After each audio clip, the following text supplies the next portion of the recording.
We've already had a look at quite a lot of advanced topics in Rust, but we haven't really looked at opening and working with files yet. And this is something that you may want to do, and you probably are going to be tempted to do as well when you're working with Rust. So let's not leave that out of this course and talk about that in this part of the video. So what we're going to do is going to ask the user for a string, and the string is going to be considered a note from that user, and we're going to append that to a file which is going to be placed inside the current folder where our application runs, and we're going to call this file notes.txt. So we're just going to append to that with the current timestamp. So let's go ahead and create our application. So we're going to say cargo new a binary create, and we're going to call it notes. So cd notes in here, okay? And I'm going to open up Visual Studio Code. So let's go in there and do some settings. So let's set up our fonts as well, which I usually do. The font size, I say 30 in here, and we're going to say terminal font size as well of 30. Okay, so and then we're going to set up some Rust specific settings as well in here. We're going to say format on save, which is going to be true. Also the default formatter, which is going to be our Rust analyzer. So with this, basically our settings are complete for our project. Let's go ahead and import a library called chrono, and chrono is going to allow us to read the current date and time. So I'm going to go to Google Chrome here, or your favorite browser, and then go to crates.io, look for chrono. The current version is 420. So I'm just going to copy that, and let's go to cargo.tuml. What is this?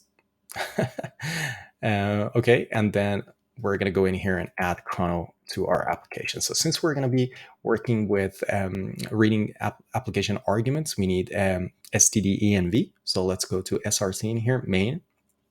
And first of all, we're going to set up Clippy. So I'm going to go in here and bring a Clippy in here. And also, let's say, use std-env, okay, as we've done previously also.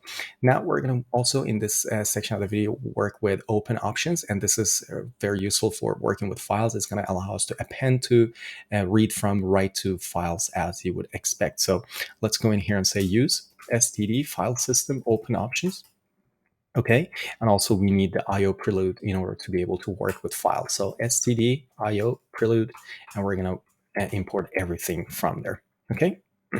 Now let's go ahead and return a result from our main function so that we can work with other APIs that return a result without having to manually unwrap. So we're going to say we return a result of unit type in case of success, and otherwise an error, as you can see in here. So this looks fine to me. Then let's go ahead and also for now just return an OK from our application so that that the Rust analyzer is happy as well. Now, let's go ahead and kickstart our application in here. So let's go to the terminal and say cargo watch. And you can see in here, we're running our application with a note inside that is specified inside a quotation, double quotation marks. And also then we're passing an I parameter to cargo watch to ignore the notes.txt file.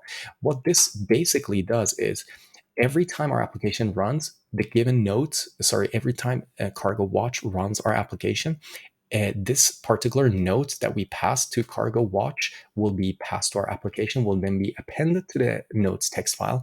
But every time the notes text file changes, then cargo watch is going to pick up changes in our current folder and run our application again and again. So running our application again and again is just going to keep appending to the notes text file. So in order for us not to end up in this continuous loop, we need to ignore the notes text file. So it's very, very important. Okay. Now what we're going to do is to collect the input arguments. So let's go ahead and actually run cargo watch as well. Let's collect the input arguments. So in here, we're going to say let args, which is a vector of string, is env args collect. We've already done this before, so you should be familiar with this syntax from before. Okay. I'm going to bring up this a little bit so we can see it better. Then we're going to say that the arguments need to be exactly 2 in length. So the first one is going to be the application path, and the second one is going to be the note that we have to store. Okay, so we're going to say if the args are not exactly 2, we're then going to say the usage is notes. Your note goes here. Okay, and but actually, instead of doing a println, let's return an ERR in here. Okay, so we're going to say ERR is that, and we don't pass any arguments in here, and that's pretty much it. So if you don't get exactly 2 arguments, which means the application path and the first argument, which is a note, then we're going to error out from the main function with this particular error. Okay, then we're going to go ahead and grab the note, and we're going to have to clone it because it's inside a vector. So let's say let note is args, and we're going to take that and then clone it. So now we get a string out of that. You can see in here. Okay, then we're going to format the current date and time with chrono. So I'm going to copy and paste that because the formatting is a little bit awkward to type. So you can see in here, we're saying now, a variable called now is equal to chrono local now, and format it with this particular format,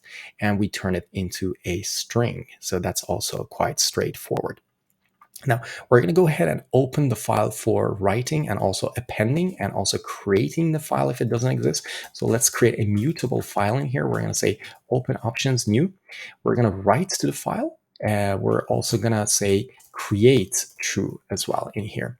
So we're going to create the file if it doesn't exist, write to it, and also append to it. Okay, and open it.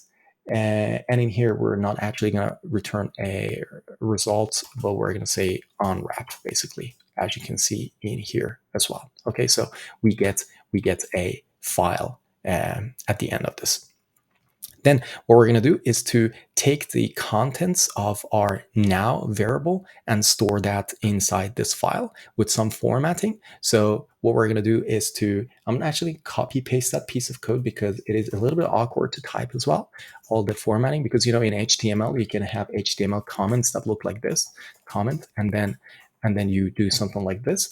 And this is exactly what we're going to do to store the date and time inside our file. Okay, so it looks like this. You can see we're using file.writeAll in order to store this particular string, and then take the date and time and store it as bytes inside the file, and also end the date and time with the HTML comment ending as well. After doing that, we're going to go ahead and store the actual note into the file, and you can see our note 2 bytes as well. I think we have notes as bytes. And so this is what we have to store. So I'm going to copy paste that as well, so we don't have to type it ourselves. So I'm going to bring it here. You can see then we have, after storing the date and time, we're basically storing the note as bytes into our notes file. So after that is done, you can see now we have a notes text file in here. I'm just going to delete it, and I'm going to save our main RS file again. And then you can see the notes text file being created again, and our note is stored here. So every time you change something or just save the main RS file, you can see a new note being appended to your notes txt file. So that was short and sweet about working with files. You learned about file object itself. You learned about OpenOptions, and you also learned about how to use the chrono crate as well in your application. So I hope you enjoyed this example as well, and I'll see you in the next section of the course.